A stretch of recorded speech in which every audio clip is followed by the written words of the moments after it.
ஓம்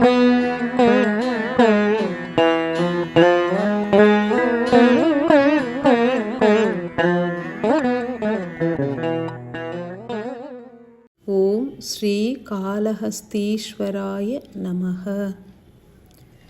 இறையினுள் அடங்கிய சிவத்துளியான காளஹஸ்தி ஈஸ்வரன் உரைக்கின்றேன். எவ்விதம் ஓர் ஆன்மா பலவாகப் பிரிந்து பல உடல்களை ஏற்று பற்பல மானுட பிறவிகளையும் ஏற்கின்றதோ, அவ்விதமே சிவத்துளிகள் ஒவ்வொன்றும் பல ரூபம் ஏற்றிடும்.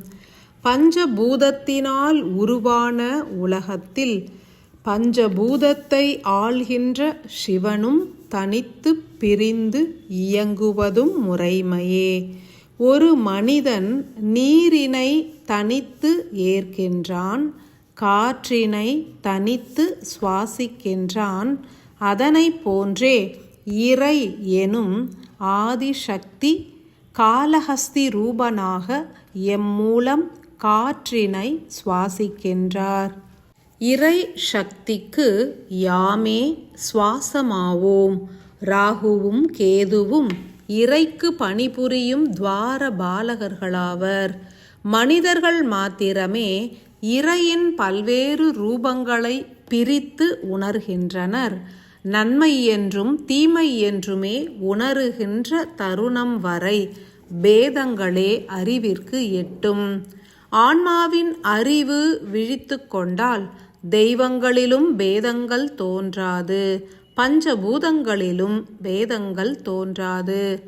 காளஹஸ்தீஸ்வரனாக விளங்கும் யாம் சிவத்தின் துளியாவோம். இத்திருத்தலத்தினில் யாம் காற்றினை போன்று பேதமற்ற செயல்களை ஏற்கின்றோம். காற்று என்பது அனைத்து உயிர்களுக்கும் சுவாசமாகின்றது. சுவாசமே உயிர் காக்கும் உத்தம நிலையாகும். உயிர் எனும் அணு இயங்கிட காற்று எனும் உயர் பிராணன் உதவிடும். அதனை போன்றே ஆதிசக்தியின் இயக்கத்திற்கும் யாம் பூரணமாய் உதவிடுவோம். மனிதர்கள் தங்களுடைய ஆன்மாவினை உணர்ந்து கொண்டால் இறைவனின் சூட்சம இயக்கங்கள் புரிபடும். மனிதர்கள் ஆன்மாவினை உணர வேண்டும் என்றே அகஸ்திய மகரிஷிகள் பூரணமாய் இயங்குகின்றார். தனது ஒளி உடலினையே ஓர் கும்பமாய் திரித்து அனைத்து ஆன்மாக்களையும் ஈர்த்து சேகரிக்கும் கும்பமுனியானவர் இத்திருத்தலத்திலும் தவமிருந்து வரங்கள் பெற்றுள்ளார். பிரளய காலம் உதிக்கும் தருணம் மானுட ஆன்மாக்களை யாம் காற்றின் துணை கொண்டு வெகுவாகவும் வேகமாகவும் ஈர்த்தளித்திடுவோம்.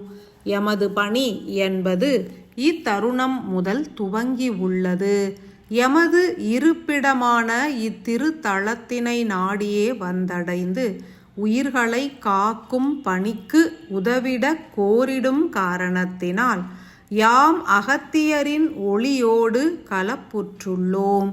உலாவரும் உற்சவர் எனும் ரூபத்தினில் யாம் திருநீற்றினிலே கலப்புற்றுள்ளோம். அகத்தியரின் ஒளி பயணிக்கும் திசையெல்லாம் இனி யாமும் காற்றாய் உலா வருவோம். உற்சவர் எனும் ரூபத்தினில் உலாவரும் யாம் மானுடர்களின் சிரசினில் குளிர்ந்த ஆன்ம காற்றாய் பரவியே செயல் புரிவோம். எமை நாடியே நின்று சரணடைந்த ஆன்மாக்கள் ஈசனின் பிரதிநிதிகளே. இதனை யாம் உணர்ந்து கொண்ட காரணத்தினால் இத்தருணம் முதல் அகத்தீசரின் ஒளியோடு கலப்புற்று அவருக்கு சேவகம் புரியும் ஈசத்துளிகளான ஆன்மாக்களுக்கு ஆன்மாவினை தீவிரமாய் விழிப்படையச் செய்திடும் உயர் பிராண காற்றாய் உருமாறியே உதவிடுவோம். குருவாரம் என்பது ஸ்ரீ தக்ஷணாமூர்த்தி உலாவரும் நேரமாகும். அத்தருணத்தில் சிவரூபம் ஏற்ற யாம் ஆதி முனியின் கும்ப ஆற்றலான ஒளி உடலோடு கலப்புற்றோம். இப்பெரும் பணியேற்ற அகத்திய ரிஷிகளை ஆதிசிவனின் பல துளிகளும் ஒவ்வொன்றாய் ஒருங்கிணைந்து பற்றியே செயலாற்றிடும்.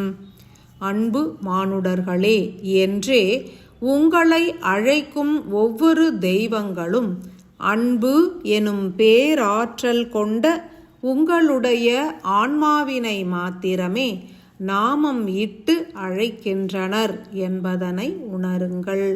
உலகினில் வாழ்கின்ற ஆன்மாக்கள் விழித்தெழ அனைவரும் உதவ வேண்டும் என்பதே அகத்தியரின் கோரிக்கை. எமது மகனாக விளங்கும் அகத்திய ரிஷிகளின் பணி என்பது யுக மாற்றம் என்பதாகும்.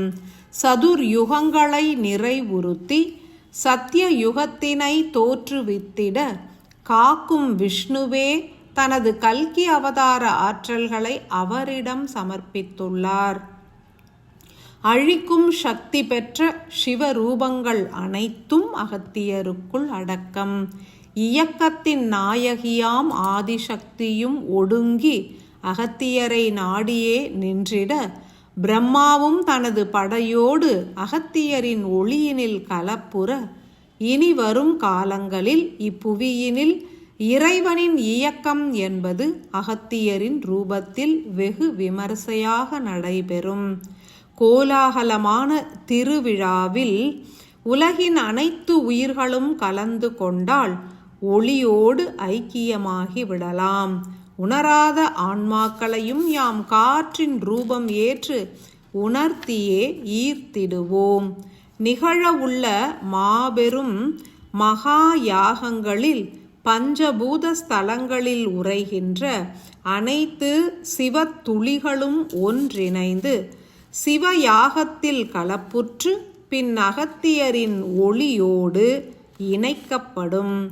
யாம் உற்சவராக இத்தருணம் இத்தளத்திலிருந்து வெளித்தோன்றி திருநீரோடு கலப்புற்று பயணித்து அண்ணாமலையாரின் அக்னிஸ்தலத்தினை வந்தடைவோம்.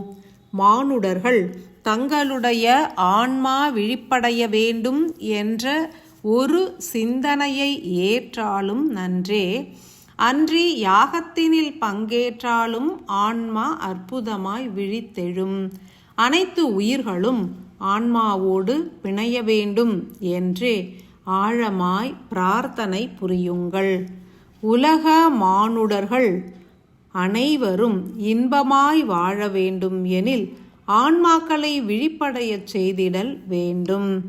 பணிந்து நின்று கோரிக்கைகளை விடுக்கும் அகத்தியர் பிரளயம் தோன்ற துவங்கிய பின்னர் ருத்ரனாகவும் செயல்புரிவார்.